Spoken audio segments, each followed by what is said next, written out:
बंदी छोड़ सतगुरु रामपाल जी भगवान की जय हो।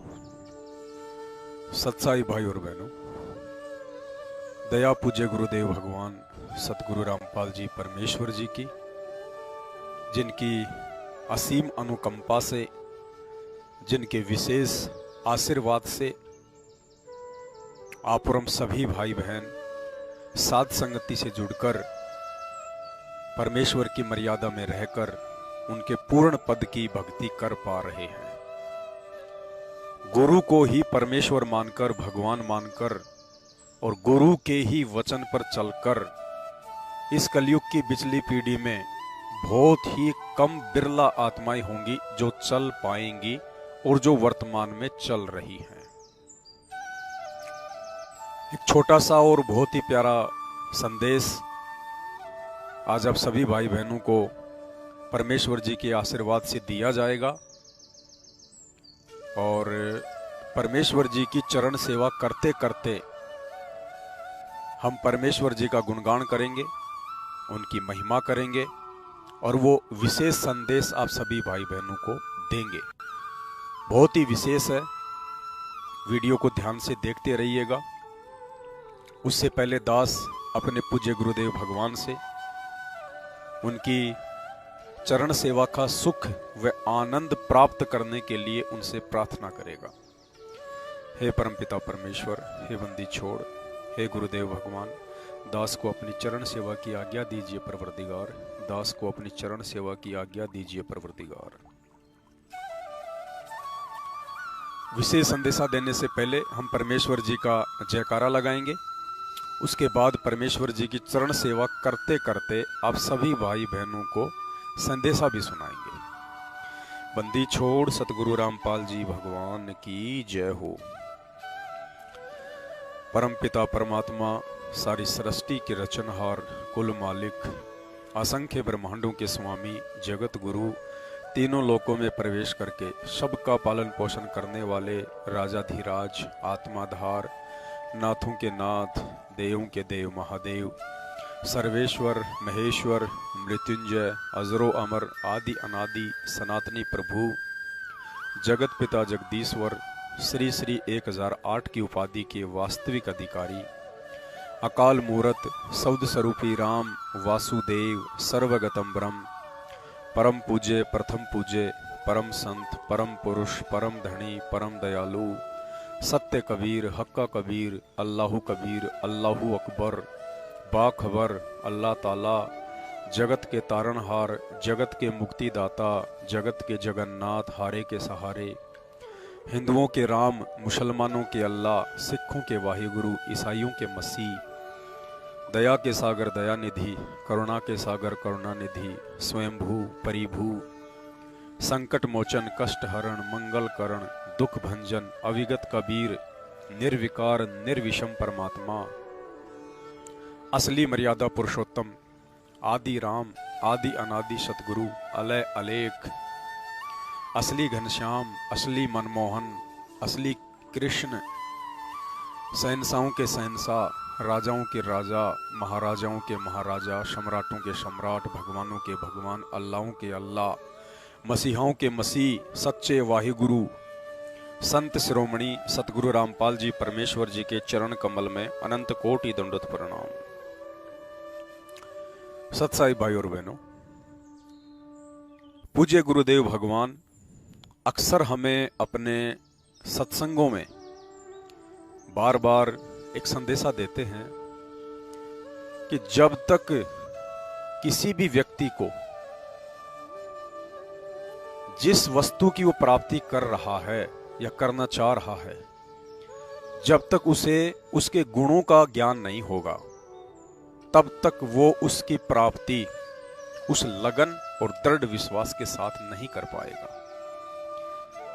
गुरुदेव भगवान ने उदाहरण देकर समझाया, जैसे किसान है, जब तक उस किसान को अनाज की महिमा का, महत्वता का पता नहीं चलेगा कि अनाज कितना महत्वपूर्ण है, अनाज से हम अपने शरीर को स्वस्थ रख सकते हैं, चलायमान रख सकते हैं, अनाज से परिवार का भरण पोषण होता है, शरीर काम करने के लायक होता है,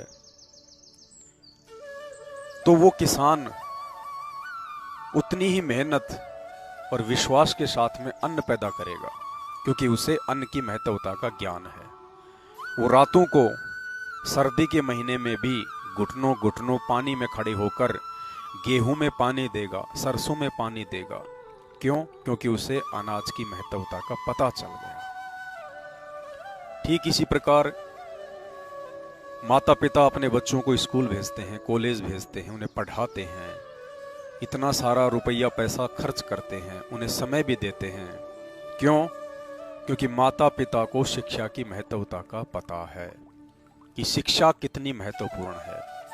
शिक्षा प्राप्त करके ये बच्चा अपना भविष्य सुधार लेगा, ये कभी भी किसी की ठगी का शिकार नहीं होगा, ये अपने बच्चों को भी एक उज्जवल भविष्य देगा। शिक्षा से नौकरी मिलती है, शिक्षा से घर में पैसा आता है, शिक्षा से कमाए हुए पैसे से भौतिक सुख सुविधाओं को अर्जित किया जाता है, जीवन सफल किया जाता है। इसलिए माता पिता अपने बच्चों को शिक्षा दिलाते हैं। ठीक इसी प्रकार गुरुदेव भगवान ने बताया कि जब तक आपको सतगुरु की महत्वता का पता नहीं चलेगा कि सतगुरुदेव भगवान कितनी अनमोल वस्तु है, गुरु का जीवन में कितना बड़ा और उच्च स्थान है,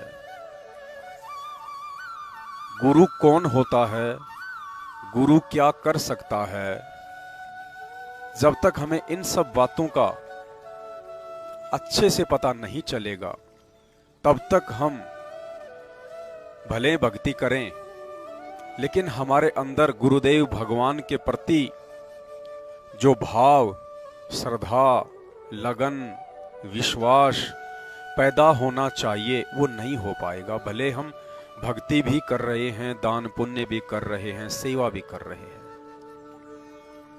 और जिस दिन हमें ये पता चल जाएगा कि गुरु कौन है, गुरु कौन होता है, गुरु आप और हमारी तरह एक मानुष होता है या गुरु स्वयं परमात्मा होता है, पार ब्रह्म होता है, उसके बाद उसी गुरु के द्वारा प्रदान किए गए मंत्र, आरती, सत्संग, सुमरण, सेवा, इन सब को करने में हमारी रुचि, हमारी लगन एक अलग ही प्रकार की हो जाएगी। और यही स्थिति आज संत रामपाल जी भगवान की संगत में है। आज संत रामपाल जी भगवान की लाखों की संगत में दो पार्ट होने का सबसे बड़ा मुख्य कारण यही है कि एक पार्ट ने गुरु की महत्वता को जान लिया, समझ लिया, गुरु को पहचान लिया, गुरु को भगवान मान लिया, और भगवान मानकर जैसी क्रिया भगवान के साथ की जाती हैं, जैसा भगवान को महत्व दिया जाता है, स्थान दिया जाता है, उनकी सेवा की जाती है, उनके वचन की पालना की जाती है, उस आधार से एक ग्रुप जो साध संगति के नाम से जाना जाता है, जिन्हें सत्सेवक कहते हैं, वो भाई बहन दिन रात परमेश्वर जी की सेवा में, भक्ति में, सुमरण में, महिमा में, अपने आत्म कल्याण के लिए दृढ़ विश्वास के साथ में लगे हुए हैं। दूसरा ग्रुप संत रामपाल जी भगवान का कलयुगी परिवार है। उस परिवार के पीछे लगी हुई, आंखों पर काली पट्टी बांधकर चलने वाली गांधारी की तरह वो अंध संगत और कुछ कोऑर्डिनेटर जिनका अपना स्वार्थ निहित है, ये लोग अभी गुरु को पहचान नहीं पाए, गुरु को भगवान का दर्जा दे नहीं पाए, अपने हृदय में गुरु को बैठा नहीं पाए। इसलिए आज कदम कदम पर उन भाई बहनों की मर्यादाएं टूट रही हैं, उन्हें काल की गोद में बैठा दिया गया है। आए दिन उनकी अकाल मृत्यु हो रही है, उनके घर में अकाज हो रहे हैं, भक्ति में उनकी उतनी श्रद्धा और लगन नहीं है जितनी श्रद्धा और लगन साध संगत से जुड़े हुए भाई बहनों की दिन प्रतिदिन बढ़ती ही जा रही है। तो आज साध संगत वाले भाई बहनों के लिए ऐसा ही एक छोटा सा वीडियो गुरुदेव भगवान के सत्संग का, जिस सत्संग को हमने सैकड़ों बार नहीं हजारों बार सुना है, देखा है, लेकिन फिर भी हम उस पर ध्यान नहीं दे पा रहे थे, क्योंकि समय आने पर ही परमात्मा अपने सत्संगों का भेद खुलवाते हैं, अपनी आत्माओं को निमित्त बनाते हैं। परमेश्वर जी के सत्संगों में असंख्य भेद हैं, बहुत सारे रहस्य छुपे हुए हैं जो समय आने पर परमात्मा खुलवाते हैं। ऐसा ही एक सत्संग गुरुदेव भगवान का, जो सत्संग उन्होंने श्रीमद् देवी भागवत को लेकर किया। श्रीमद् देवी भागवत पुराण पेज नंबर 562 और 63, 7वां स्कंद। इसमें परमात्मा ने बताया कि एक बार देवी दुर्गा राजा हिमालय को उपदेश दे रही थी ब्रह्म को लेकर, कि वो ब्रह्म कौन है, वो कैसा है, वो कहाँ रहता है और कैसे उसको प्राप्त किया जा सकता है। उस ब्रह्म के विषय में बताते हुए देवी दुर्गा ने राजा हिमालय को कहा, जो श्रीमद् देवी भागवत पुराण में साफ साफ लिखा हुआ है। कुछ ही समय में आप गुरुदेव भगवान के मुख कमल से सुनने वाले हैं। उससे पहले थोड़ा सा दास आपको संकेत कर दे। गुरुदेव भगवान ने उसमें लिखा हुआ बताया कि देवी दुर्गा राजा हिमालय से कह रही है कि वो ब्रह्म जो दिव्य रूपी आकाश में रहता है, जिसका ओम मंत्र है, वो समस्त प्रजा के ज्ञान से परे है। बस इसी पॉइंट को भाई और बहनों ध्यान रखना, आपकी श्रद्धा आपके गुरुदेव के प्रति और अधिक बढ़ जाएगी कि वो ब्रह्म समस्त प्रजा के ज्ञान से परे है। और इस वीडियो को सुनने के बाद पूज्य गुरुदेव भगवान में हमारी श्रद्धा as a God, as a भगवान पहले से कहीं ज्यादा बढ़ जाएगी। और उसमें गुरुदेव भगवान ने हमें पढ़ाया कि वो देवी दुर्गा राजा हिमालय से उस ब्रह्म के विषय में कह रही है, उसको उपदेश दे रही है कि वो ब्रह्म कौन है, कहाँ रहता है, क्या उसका मंत्र है। और आगे उसने बताया कि वो ब्रह्म समस्त प्रजा के ज्ञान से परे है। इस पॉइंट को भाई और बहनों विशेष तौर पर ध्यान रखना कि वो ब्रह्म समस्त प्रजा के ज्ञान से परे है। पहले आप गुरुदेव भगवान के मुख कमल से सुन लीजिए यही सत्संग 1 मिनट का।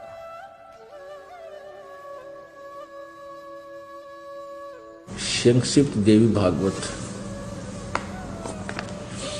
देवी के द्वारा हिमालय को ज्ञानोपदेश, ब्रह्म स्वरूप का वर्णन। अब यहां देवी हिमालय को और ब्रह्म के बारे में बता रही है। पहले तो इसने अपने विषय में जानकारी की है। श्री देवी जी कहने लगी, पर्वतराज इस प्रकार योग युक्त होकर मुझ ब्रह्म स्वरूपा देवी का ध्यान करे। यह ध्यान आसन पर भली भांति बैठकर अतुकी भक्ति के साथ करना चाहिए। अब पहले तो ये अपनी बता रही है, फिर कहती है कि अगर तेने मोक्ष चाहिए, कल्याण करवाना है, तो केवल एकमात्र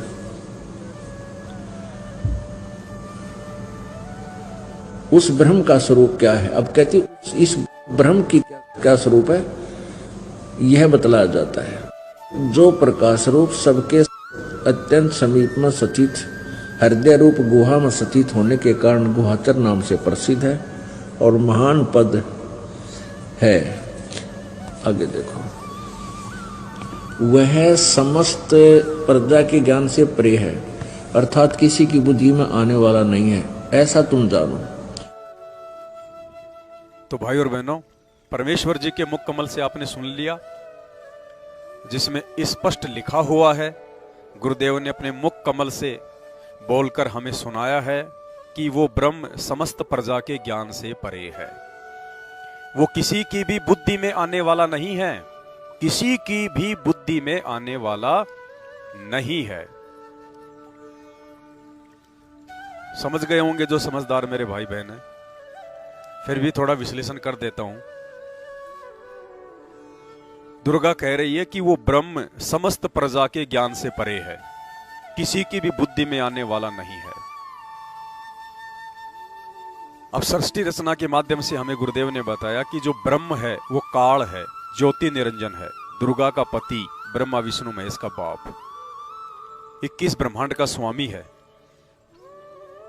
और दुर्गा कह रही है कि वो समस्त प्रजा के ज्ञान से परे है, अर्थात 21 ब्रह्मांड में जितने भी प्राणी रहते हैं वो उस काल की प्रजा है। जैसे भारत देश के राजा वर्तमान में श्री नरेंद्र मोदी जी हैं, और भारत देश में निवास करने वाले जितने भी नागरिक हैं, जितनी भी आत्माएं हैं, वो सब नरेंद्र मोदी जी की प्रजा है, क्योंकि वर्तमान में वो भारत के राजा हैं। तो इसी प्रकार वर्तमान में ये काल ज्योति निरंजन 21 ब्रह्मांड का राजा है, स्वामी है, और इसके अंतर्गत जितने भी प्राणी हैं, सुर नर मुनि देवता गंधर्व यक्ष किन्नर जीव जंतु, ये सब उस काल की प्रजा है। और दुर्गा क्या कह रही है कि वो काल, वो ब्रह्म, वो समस्त प्रजा के ज्ञान से परे है, वो किसी की बुद्धि में आने वाला नहीं है। इसके बावजूद परम पूज्य सतगुरु रामपाल जी भगवान ने उस राजा की पाई पाई हमें गिन के बता दी। जो राजा, जो ब्रह्म शब्द की बुद्धि से परे है, संत रामपाल जी भगवान ने उस ब्रह्म की सारी स्थिति, उसके गुण, उसके अवगुण, उसके कर्म, उसके कुकर्म, उसकी पूरी की पूरी जन्म कुंडली परमेश्वर रामपाल जी भगवान ने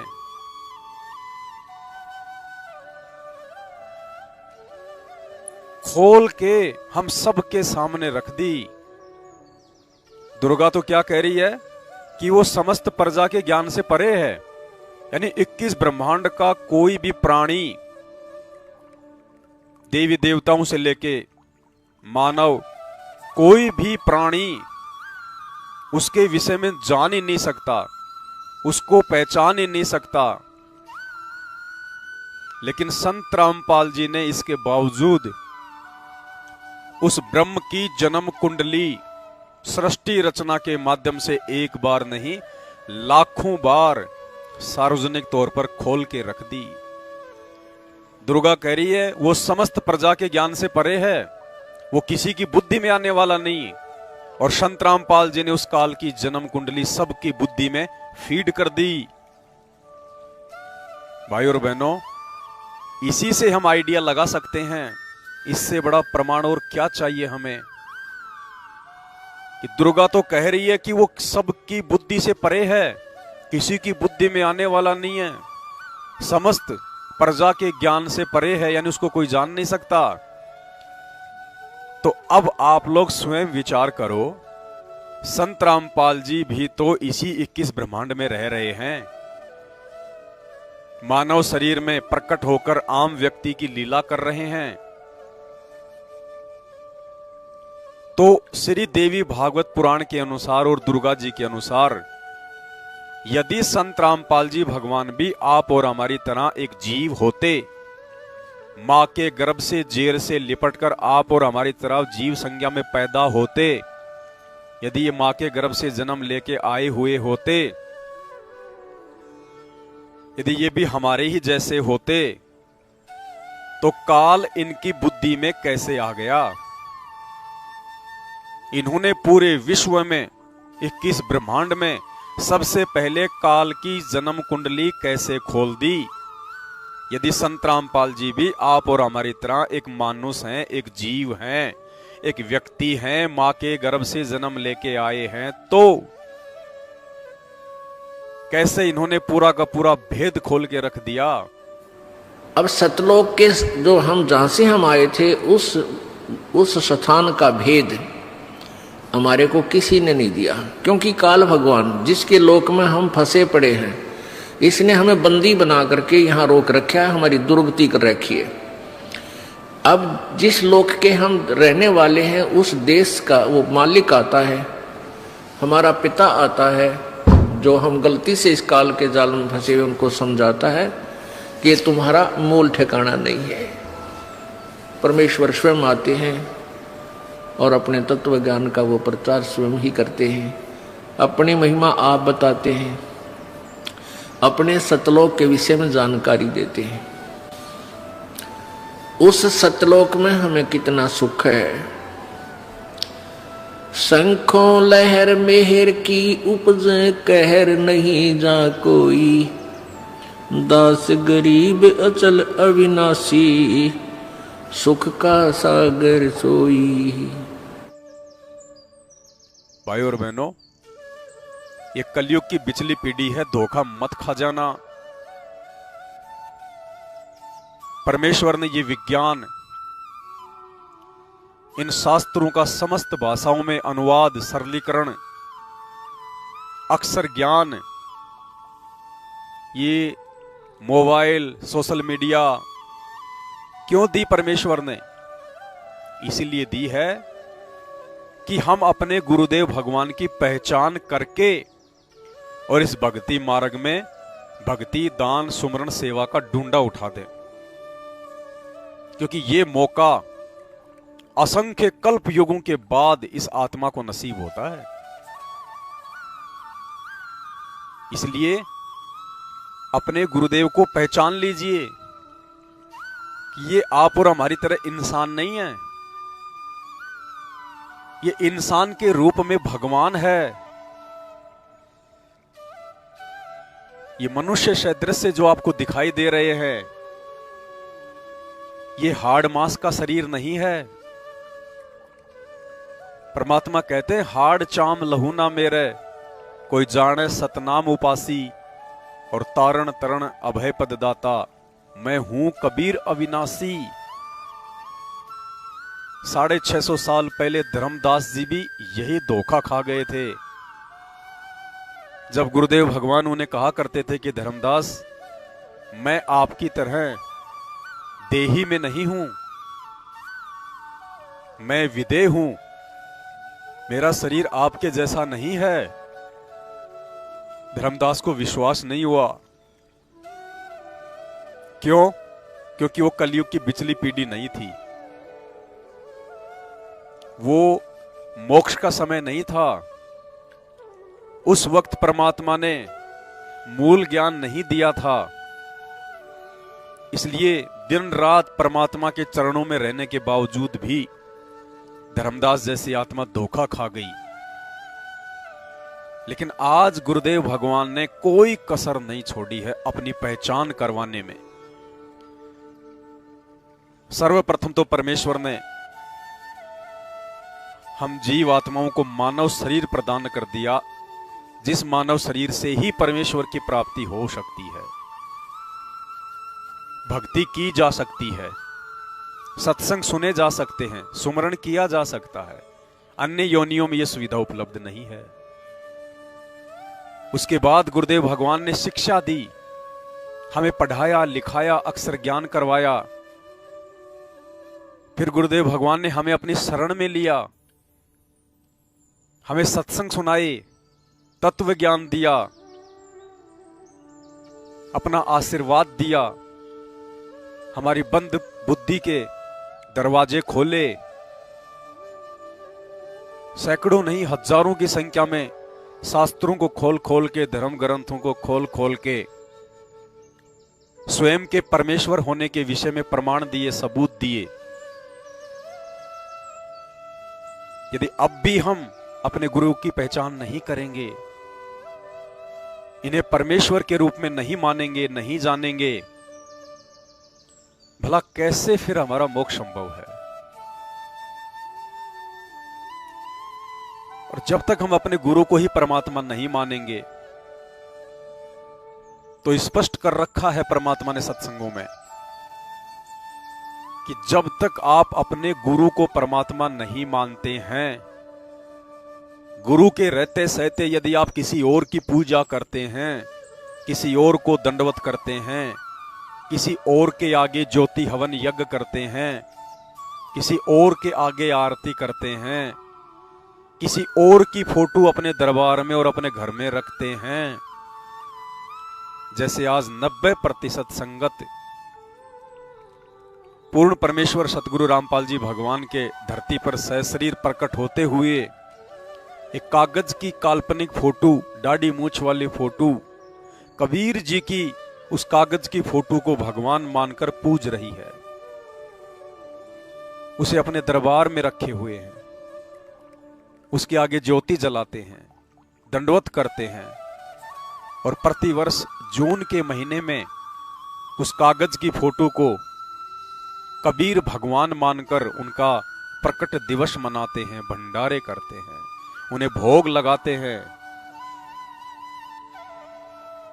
जिंदा सतगुरु को आज तक भोग नहीं, जिंदा गुरु का आज तक उन्होंने प्रकट दिवस नहीं मनाया, और उस मुर्दा बेजुबान निर्जीव एक कागज की फोटो को भगवान मानकर पूज रहे हैं। कैसे मोक्ष होगा? तो गुरुदेव कहते हैं, जब तक आप अपने गुरु को ही परमात्मा नहीं मानते हैं, तब तक तो आपकी भक्ति शुरू भी नहीं होती है, भले ही आपको कोई भी मंत्र क्यों ना मिला हुआ है। और जब तक हम अपने गुरु को भगवान नहीं मानेंगे, भगवान मान के उनके साथ जब तक हम भगवान जैसा आचरण नहीं करेंगे, भगवान जैसा व्यवहार नहीं करेंगे, ये सोचकर कि मेरे गुरुजी स्वयं ही कबीर परमात्मा हैं, इनके अलावा ब्रह्मांड में सृष्टि में कोई दूसरा भगवान नहीं है, ये स्वयं कबीर देव हैं, अपने आप को छुपाए हुए हैं। साहिब से सतगुरु भय, सतगुरु से भय साध, ये तीनों अंग एक हैं, गति कुछ अगम अगाध। और साहिब से सतगुरु भय, सतगुरु से भय संत, धर धर वेख विशाल अंग, ये खेल है आदि और अंत। तब तक हमारे हृदय में गुरुदेव भगवान के प्रति वो प्यार प्रेम नहीं उपजेगा। और जब तक गुरुदेव के प्रति आपके हृदय में प्रेम नहीं उपजा, आपकी आंखों से आंसू नहीं बहे, उनकी महिमा में, दुख में तो सबके बहते हैं। संकट और परेशानियों में तो लोग मंदिर मस्जिद गुरुद्वारों में चर्चों में आंसू बहाते रहते हैं। एक भिखारी भी अपनी भूख के लिए लोगों के आगे आंसू बहाता रहता अपनी कहानी बताकर। वो आंसू नहीं, अपने आत्म कल्याण के लिए, अपनी मुक्ति के लिए, अपने उद्धार के लिए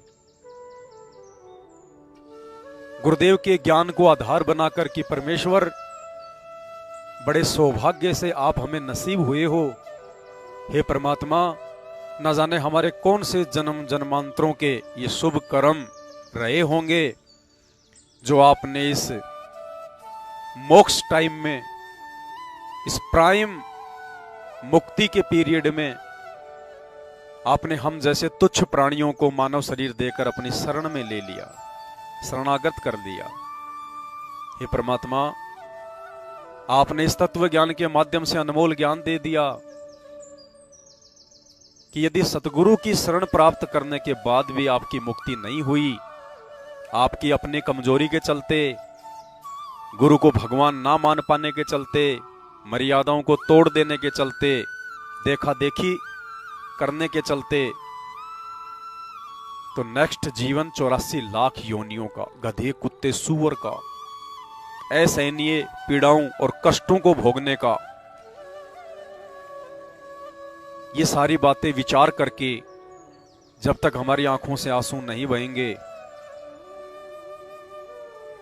और हम सौपन में भी मर्यादा तोड़ने की नहीं सोचेंगे और गुरु के अतिरिक्त कभी भी किसी को भी भगवान नहीं मानेंगे, नहीं जानेंगे, नहीं पहचानेंगे, उस समय गुरुदेव भगवान कहते हैं कि तुम्हारी भक्ति समझ लो शुरू हो चुकी है। अब तो तुम भगत बने हो। भगत यानी भगवान को पहचानने के बाद तो हम भगत बनते हैं। भक्ति तो भगवान को पहचानने के बाद में शुरू होती है और उसके बाद भक्ति में बाधक जो विकार हैं, जो गुरुदेव हमें रोज चेताते हैं, रोज हमें कहते हैं परमात्मा, हम नित्य नियम को केवल एक रूटीन समझकर पढ़ रहे हैं, लेकिन वो नित्य नियम नहीं है, वो नित्य गुरु जी का आदेश है। जो नित्य नियम हमें गुरुदेव ने दिया है, तीनों समय की आरती, वो हमारे लिए रोजाना गुरुदेव की तरफ से याद दिलाए जाने वाले आदेश है कि तुम क्या कर रहे हो। वो एक प्रकार से थर्मामीटर है कि तुमने अभी तक क्या किया, क्या कर रहे हो और क्या करना चाहिए था। और उस आदेश के माध्यम से हमें परमात्मा रोज अवगत करवाते हैं कि कामी क्रोधी लालची इनसे भक्ति न होए, भक्ति करे कोई सूरमा जाति वर्ण कुल खोए। यानी सबसे पहले तो अपने गुरु को ही हर प्रकार से जांच के, परख के, शास्त्रों से प्रमाण देख देख कर अपने दिल के अंदर ये बैठा लेना कि गुरु ही परमात्मा है, गुरु ही भगवान है, संत रामपाल जी ही स्वयं कबीर देव हैं। पहली बात तो ये बड़ा मुश्किल काम है और यदि इस मुश्किल काम को आपने गुरुदेव भगवान के आशीर्वाद से आसान कर लिया तो उसके बाद फिर नंबर आता विषय विकारों का। उसके बाद गुरुदेव भगवान अपने उन्हीं बच्चों पर विषय विकारों से मुक्ति प्राप्त करने की रजा बख्शते हैं, आशीर्वाद देते हैं। जो बच्चे गुरु को भगवान मानने के बाद उनके साथ भगवान जैसा ही आचरण करते हैं, भगवान जैसा ही व्यवहार करते हैं। कैसे? उसके बाद गुरु जी ने बताया कि गीता जी अध्याय नंबर 3 श्लोक नंबर 13 कि जो व्यक्ति पूर्ण परमात्मा को भोग लगाए बिना अन्न पकाते हैं, भोजन खाते हैं, वो समझो पाप खा रहे हैं, पाप। अब दुनिया को तो पूर्ण परमात्मा का पता नहीं, उनको पहचान नहीं, गीता जी का ज्ञान नहीं। गीता जी का ज्ञान समझाने वाला धरती पर है, लेकिन उनके इतने मजबूत संस्कार नहीं कि वो उनकी शरण में आ जाएं। लेकिन जिन जिन आत्माओं पे परमात्मा ने अपनी शरण में लेने की दया बख्श दी, इस तत्व ज्ञान का पिटारा खोल दिया, उन आत्माओं को तो फिर समझना चाहिए कि धरती पर भगवान कौन है, परमात्मा कौन है। और जब पता चल गया कि हमारे पूज्य गुरुदेव ही परमात्मा हैं, भगवान हैं, तो गीता जी अध्याय 3 श्लोक 13 के अनुसार फिर हम भोग किसको लगाएंगे? परमात्मा को। तो साध संगति के माध्यम से परमात्मा ने, गुरुदेव भगवान ने भोग की आरती के साथ, जो कि नित्य नियम में संध्या आरती के बाद में लिखी हुई है, भोग लगाने की विधि, मोको कहां ढूंढे रे बंदे मैं तो तेरे पास में, वहां से लेकर और लास्ट आज लग्या साहिब को भोग दीन के टुकड़े पानी का, कोई जग्या पुरबला भाग, सफल हुआ दिन जिंदगानी का। परमेश्वर ने अपने सत्सेवक बच्चों के ऊपर मेहर बख्शी, दया बख्शी, उनका ज्ञान योग खोला और स्वयं को भोग लगवाना शुरू किया। ये इनकी भक्ति का विधान है, ये पूर्ण परमात्मा की प्राप्ति का संविधान है। और इस संविधान को वर्तमान में उनके सत्सेवक बच्चे ही फॉलो कर पा रहे हैं। अब पता चल गया कि गुरु ही भगवान है, परमात्मा है, कबीर जी हैं, तो चरण सेवा किसकी करें? अपने गुरुदेव भगवान की, अपने परमात्मा की। उन्हें परमात्मा समझकर जब पता चल गया कि गुरु ही भगवान हैं और गुरु जी का आदेश है कि अपने अपने घर पर दरबार लगाओ, यानी जब हम नाम दीक्षा लेते हैं तो नाम दीक्षा के साथ गुरुदेव हमें आशीर्वाद देते हैं। और जहां से भी हम नाम दीक्षा लेते हैं वहां से हमें एक फोटो मिलती है, आरती के लिए एक आरती की पुस्तक मिलती है, और भी छोटी मोटी सामग्री मिलती है। और गुरुदेव नाम दीक्षा के समय हमें आदेश देते हैं कि आप अपने घर पर गुरु जी का दरबार लगाइए, परमात्मा का दरबार लगाइए, वहां आप दंडवत कीजिए, तीनों समय की आरती कीजिए, परमात्मा का ज्योति जलाइए। तो घर पर दरबार लगाने का आदेश यानी अपने गुरुदेव भगवान को विराजमान करने का आदेश। दरबार क्या होता है? दरबार का मतलब जहां हमारे भगवान निवास करते हैं, जहां हमारे गुरुदेव भगवान बैठेंगे, विराजमान होंगे, विश्राम करेंगे, उसको कहते हैं दरबार। तो ये आदेश तो नाम दीक्षा लेते ही गुरुजी अपने भक्तों को दे देते हैं। लेकिन आज से पहले कोई भी भगत गुरु की महत्वता को समझ नहीं पा रहा था, गुरु को भगवान जान नहीं पा रहा था, मान नहीं पा रहा था। इसलिए एक छोटी सी अलमारी में, मकान के कोने में, सीढ़ियों के नीचे या रसोई के एक कोने में एक छोटा सा जगह देख के एक छोटी सी फोटो रख देते थे, छोटा सा दीपक रख देते थे और लग जाता था दरबार।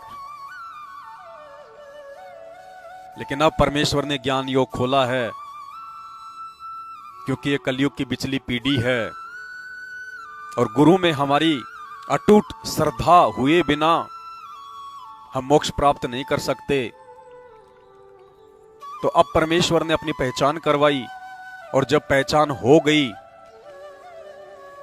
तो भाई भगत के घर में और भगत के घट में सबसे पहला स्थान, सर्वोच्च स्थान, उत्तम स्थान, शुद्ध और पवित्र स्थान अपने गुरुदेव भगवान का होना चाहिए। इसलिए साध संगति के माध्यम से परमात्मा ने फिर दया बख्शी, क्योंकि अपने 13वें पंथ की यथार्थ सत्य भक्ति का सारा विधान परमात्मा साध संगति के माध्यम से ही चेंज करवा रहे हैं। गुरु को भगवान के रूप में मानना, देखना साध संगति के माध्यम से ही परमात्मा ने हम सबको सिखाया। गुरु ही परमात्मा है, गुरु को ही भोग लगाना है, ये भी साध संगति के माध्यम से ही परमात्मा ने सिखाया।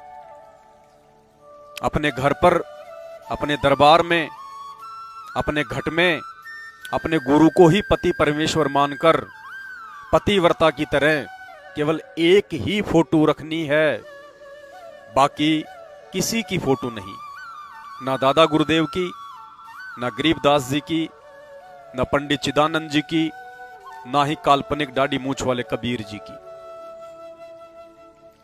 ये सारा विधान परमात्मा ने साध संगति के माध्यम से ही भगत समाज में लागू करवाया है। यहां तक कि दंडवत प्रणाम करने की सही विधि भी परमेश्वर ने साध संगति के माध्यम से ही भगत समाज को सिखाई। और जब ये पता चल गया कि गुरु स्वयं परमात्मा है और गुरु जी की कितनी महत्वता है, एक भगत के जीवन में, एक पतिव्रता आत्मा के हृदय में गुरु के लिए कितनी असीम श्रद्धा होनी चाहिए, उसके बाद अब साध संगति के माध्यम से ही गुरुदेव भगवान ने घर घर को आश्रम बना दिया। बच्चों वो ठीक का दिन आ गए, चारों तरफ डंका बोल गया दाता का। एक समय में 4-5 लाख बच्चे सत्संग सुन रहे। इतना बड़ा हम आश्रम बना कर भी नहीं सुना सकते थे। एक बंदी छोड़ सारा संसार आश्रम बन गया मेरे बंदी छोड़ का, घर घर आश्रम बन गया। और अपने बच्चों के ऊपर किसी कृपा कर दी मेरे दाता ने। बच्चों सात संगत से जुड़े हुए भाई बहनों के घरों में सबसे पहला स्थान, सबसे ऊंचा स्थान अपने गुरुदेव भगवान का। जिन जिन भाई बहनों की जैसी भी व्यवस्था है, आर्थिक स्थिति या जैसे भी, उस आधार से उन्होंने अपने घर में, अपनी झोपड़ी में, अपने किराए के मकान में, अपने खुद के मकान में, जहां भी वो रहते हैं और जिस भी व्यवस्था में वो रह रहे हैं, उस व्यवस्था के अनुसार उस घर में, उस झोपड़ी में सबसे अच्छी और सबसे उत्तम व्यवस्था उन्होंने अपने गुरुदेव भगवान के लिए की हुई है। किसी ने खाट, तो किसी ने पलंग, तो किसी ने बेड, तो किसी ने डबल बेड अपने गुरुदेव भगवान के लिए, अपने गुरुदेव भगवान के विश्राम के लिए लगा दिए हैं। उस घर में यदि उपयुक्त जगह है तो एक कमरा अपने गुरुदेव भगवान को समर्पित कर दिया है। उस कमरे में गुरुदेव भगवान के विश्राम के लिए चारपाई, पलंग या बेड लगा दिया गया है। सुसज्जित बिस्तर की व्यवस्था कर दी गई है। परमेश्वर के बैठने के लिए सोफा या चेयर, कुर्सी जैसी भी व्यवस्था है भाई बहनों ने कर दी है। उस दरबार में कोई भी अपवित्र व्यक्ति, बाहर का व्यक्ति, नशा वगैरह करने वाला व्यक्ति, अनुपदेशी व्यक्ति प्रवेश नहीं करता है। केवल अपने गुरुदेव को भोग लगाते समय, उनकी चरण सेवा करते समय या दिन में 10 मिनट, 20 मिनट, आधा घंटे शांति से अपने गुरुदेव के चरणों में बैठकर उनसे अपने दिल की बात करने के लिए वो भगत भाई बहन ही आते हैं, जाते हैं, बैठते हैं। और उस जगह बैठकर गुरुदेव भगवान के चरणों की सेवा करते हुए या उनसे बातें करते हुए जो आत्मिक आनंद, जो सुख की अनुभूति उन आत्माओं को होती है अपने गुरुदेव के चरणों में, वो आत्मिक अनुभूति परमेश्वर ने अपने एक वाणी के माध्यम से बताया कि राम बुलावा भेजिया, दिया कबीरा रोए, और जो सुख है सत्संग में वो बैकुंठ में ना होए। जो सुख है सत्संग में। सत्संग के बहुत सारे अर्थ होते हैं। सत्संग का एक अर्थ होता है गुरुदेव हमें जो वचन सुनाते हैं उनको भी सत्संग कहते हैं। सत्संग का दूसरा अर्थ होता है सच्चे गुरु की संगति। सच्चे गुरु के चरणों में बैठकर चिंतन मनन करना, उनके चरणों की सेवा करना, उसको भी सत्संग कहते हैं। यानी सच्चे का संग, सच्चाई का संग। सत्य यानी अविनाशी परमात्मा और संग यानी उनकी संगति, उनकी शरण। सत्संग परमेश्वर की शरण, परमेश्वर के चरण। तो ये आत्मिक आनंद केवल सत्सेवक भाई बहन ही वर्तमान में इस 21 ब्रह्मांड में अपने गुरुदेव को ही भगवान मानकर और निश्चिंत होकर उठा रहे हैं। निश्चिंत क्यों हैं? निर्भय क्यों हैं, निसंदेह क्यों हैं, ये भी परमात्मा ने गरीबदास जी महाराज जी की एक वाणी के माध्यम से हमें बताया कि अजब नगर में ले गए हमको सतगुरु आण, और झिलके बिंब अगाध गति हम सूते चादर तान। यानी गरीबदास जी ने जब अपनी आंखों से सतलोक को देख लिया, सारे देव महादेवों की खंड पिंड ब्रह्मांड लोक परलोक सबकी स्थिति से वो परिचित हो गए, तब उन्होंने वापस आकर कहा था कि हम तो निसंदेह हो गए, निसंशय हो गए। हमने अपनी आंखों से वो लोक देख लिया, वो धाम देख लिया, और उस परमेश्वर ने हमें उस धाम में पहुंचाने का वो मार्ग बता दिया, वो मंत्र दे दिया, भक्ति साधना दे दी।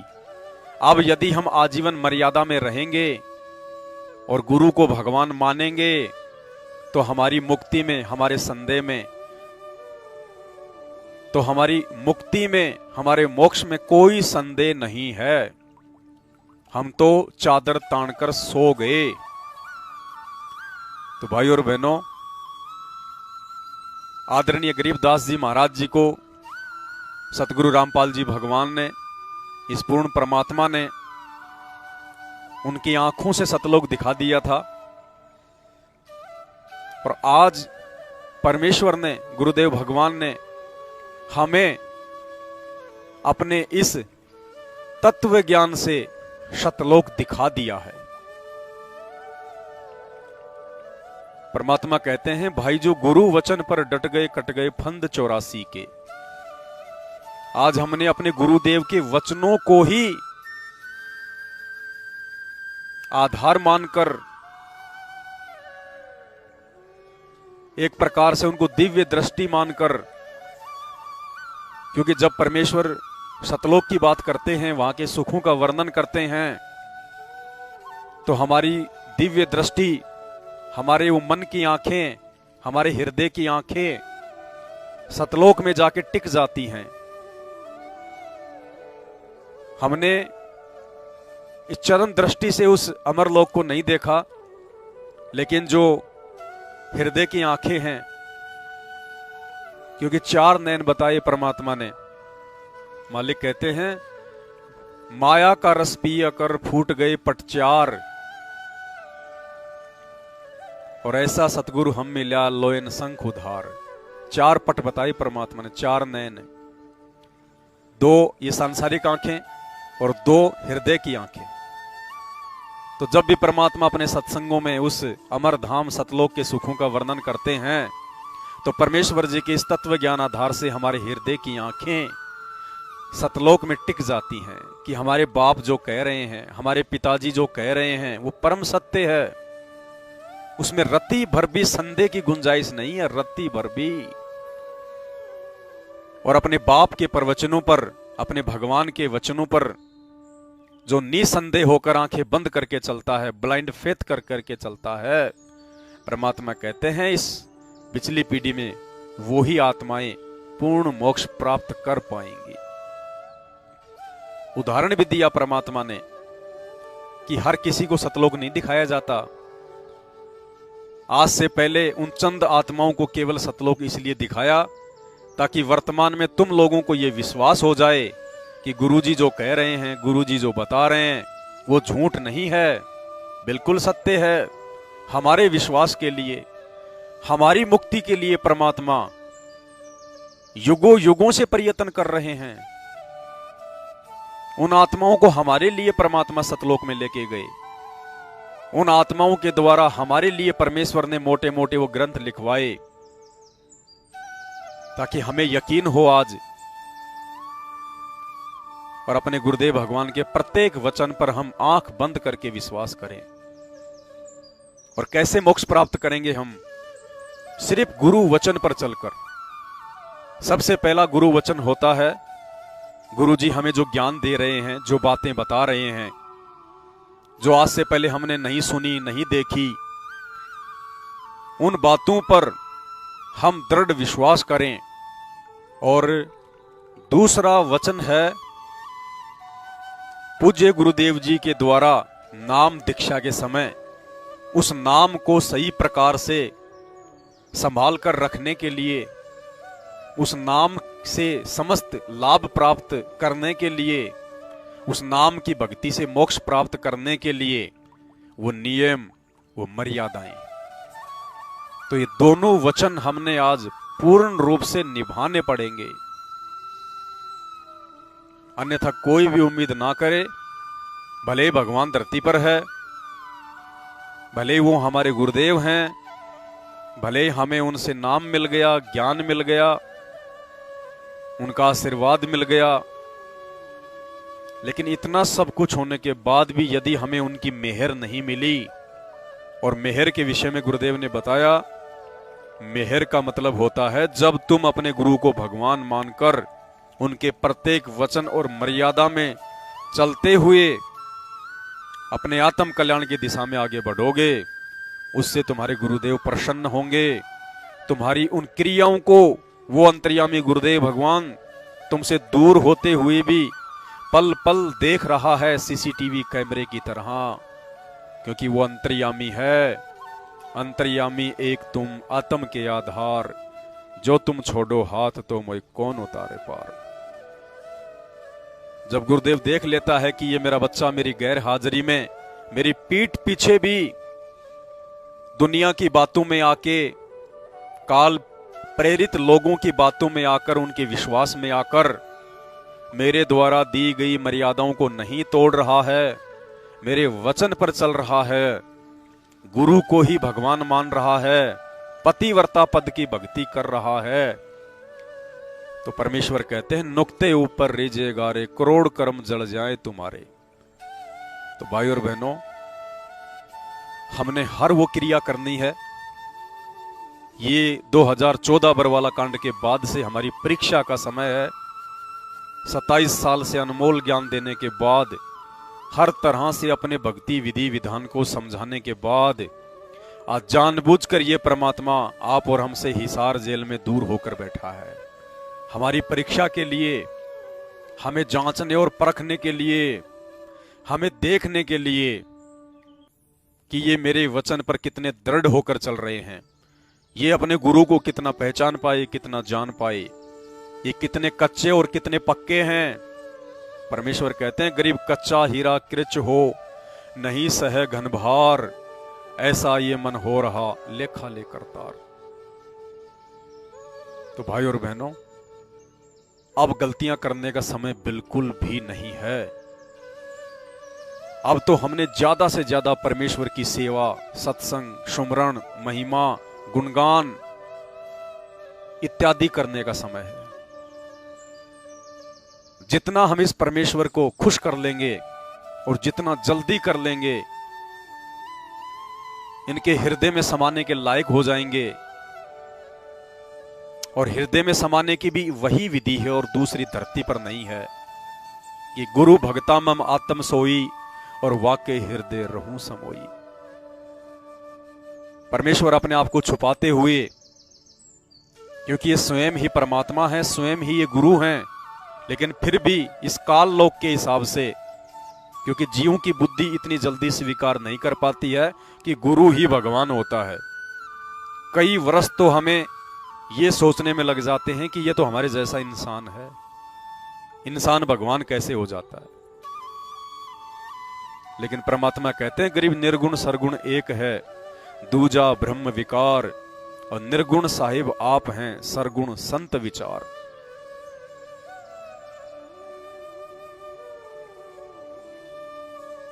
गुरु और गोविंद दो नहीं भाई, जब तक दो समझेंगे वो दोजक में जाही। सतगुरु साहिब एक है, दूजा ब्रह्म विरोध, और बिन सतगुरु सूझे नहीं, चाहे पढ़ो 18 बोध। तो बहुत समय तो जीव को इसी संदेह से बाहर निकलने में लग जाते हैं, क्या गुरु ही भगवान होता है? और जब ये संदेह निकल जाता है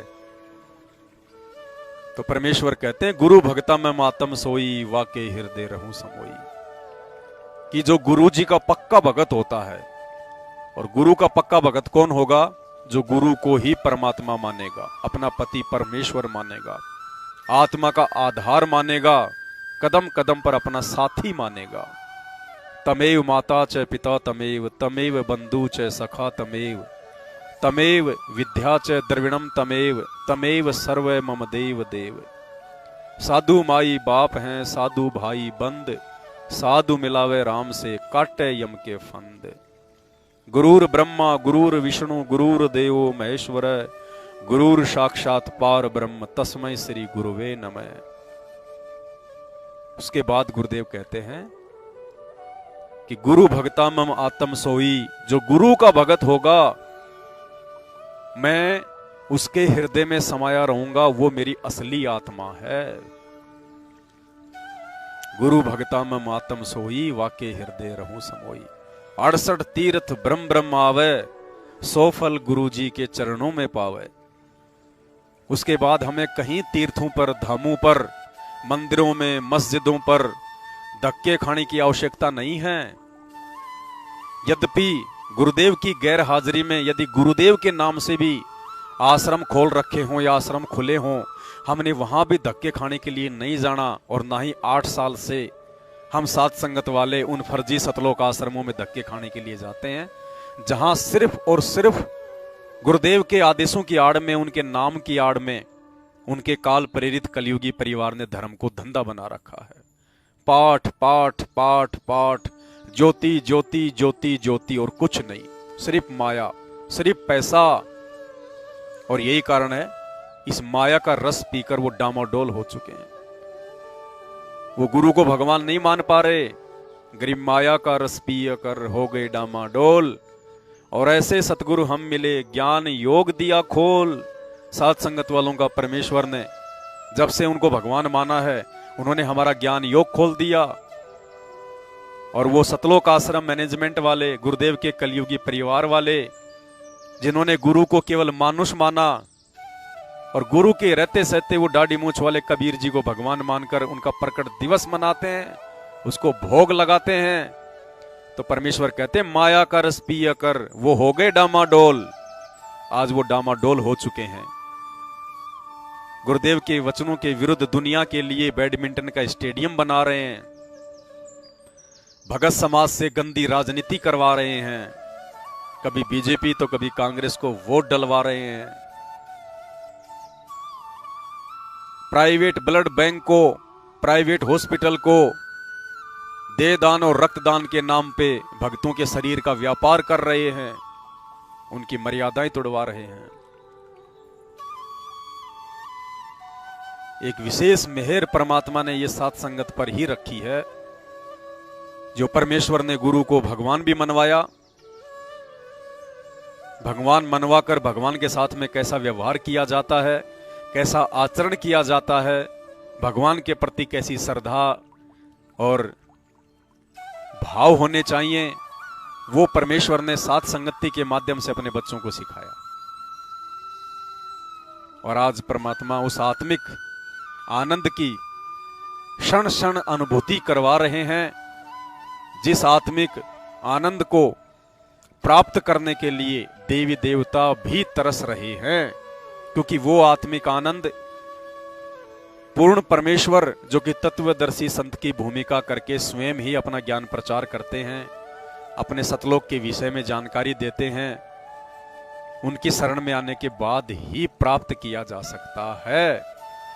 कि राम बुलावा भेजिया दिया कबीरा रोए, और जो सुख है सत्संग में, सच्चे गुरु की शरण में, उनके चरणों में, वो बैकुंठ में ना होए। ये परमेश्वर अपने सत्सेवक बच्चों पर, अपनी साध संगत पर इसी प्रकार से ये मेहर बनाए रखना। परमात्मा हम तो तुच्छ जीव हैं, परमेश्वर हमें आप संभाल के रखना। गुरुदेव भगवान अपने चरणों की सेवा दिए रखना मेरे परमपिता परमेश्वर। ये बंदी छोड़ हमें अपना अज्ञानी, नासमझ, मंद बुद्धि, जड़ बुद्धि, बालक समझकर कदम कदम पर परमेश्वर हमारा हाथ पकड़कर चलना। परमात्मा बंदी छोड़ आप ही की वाणी है कि शरण पड़े को गुरु संभाले, जान के बालक भोला रे, कहे कबीर तुम चरण चित राखो, ज्यों सुई में डोरा रे। हे परमेश्वर हम तो आपकी शरण में पड़ चुके हैं परमात्मा, हमें आपके अलावा अब कोई भी दिखाई नहीं देता है परमेश्वर। आप ही हमारे माई बाप, आप ही हमारे भाई बंधु, आप ही हमारे सखा मित्र, सब कुछ आपके सिवा परमेश्वर। हमें तो सौपन भी किसी अन्य के नहीं आते। हम तो आप ही की शरण में हैं परमात्मा। और अंत तक चाहे कितने भी बाधाएं क्यों ना आए, आपकी वाणी के अनुसार कि द्वार धनी के पड़े रहो और धक्के धनी के खा, सो काल झक झोल ही पर द्वार छोड़ ना जा। परमेश्वर, हम तो आपके कुत्ते हैं, और कुत्ते को जब मालिक एक रोटी का टुकड़ा डाल देता है तो एक रोटी टुकड़े के बदले वो आजीवन उसके चरणों में पड़ा रहता है। उसका स्वामी भक्त सेवक बनकर उसकी नौकरी करता है, उसकी चाकरी करता है। परमेश्वर, हम तो उस सांसारिक कुत्ते से भी बढ़कर परमेश्वर आपके कुत्ते हैं। हे परमात्मा, यदि आपकी दया दृष्टि बनी रही, आप हम पे नजर निहाल रहे, तो परमेश्वर हम सौपन में भी किसी अन्य की तरफ आंख उठाकर नहीं देखने वाले। परमात्मा, नहीं देखने वाले। हम आपके हैं, आपके थे और आपके बन चुके हैं। आपके अलावा अब इस आत्मा का कोई दूसरा आधार नहीं हो सकता। बंदी छोड़, दया रखना परमेश्वर, दया रखना दाता। बंदी छोड़ सतगुरु रामपाल जी भगवान की जय हो। बंदी छोड़ सतगुरु रामपाल जी भगवान की जय हो। बंदी छोड़ सतगुरु रामपाल जी भगवान की जय हो।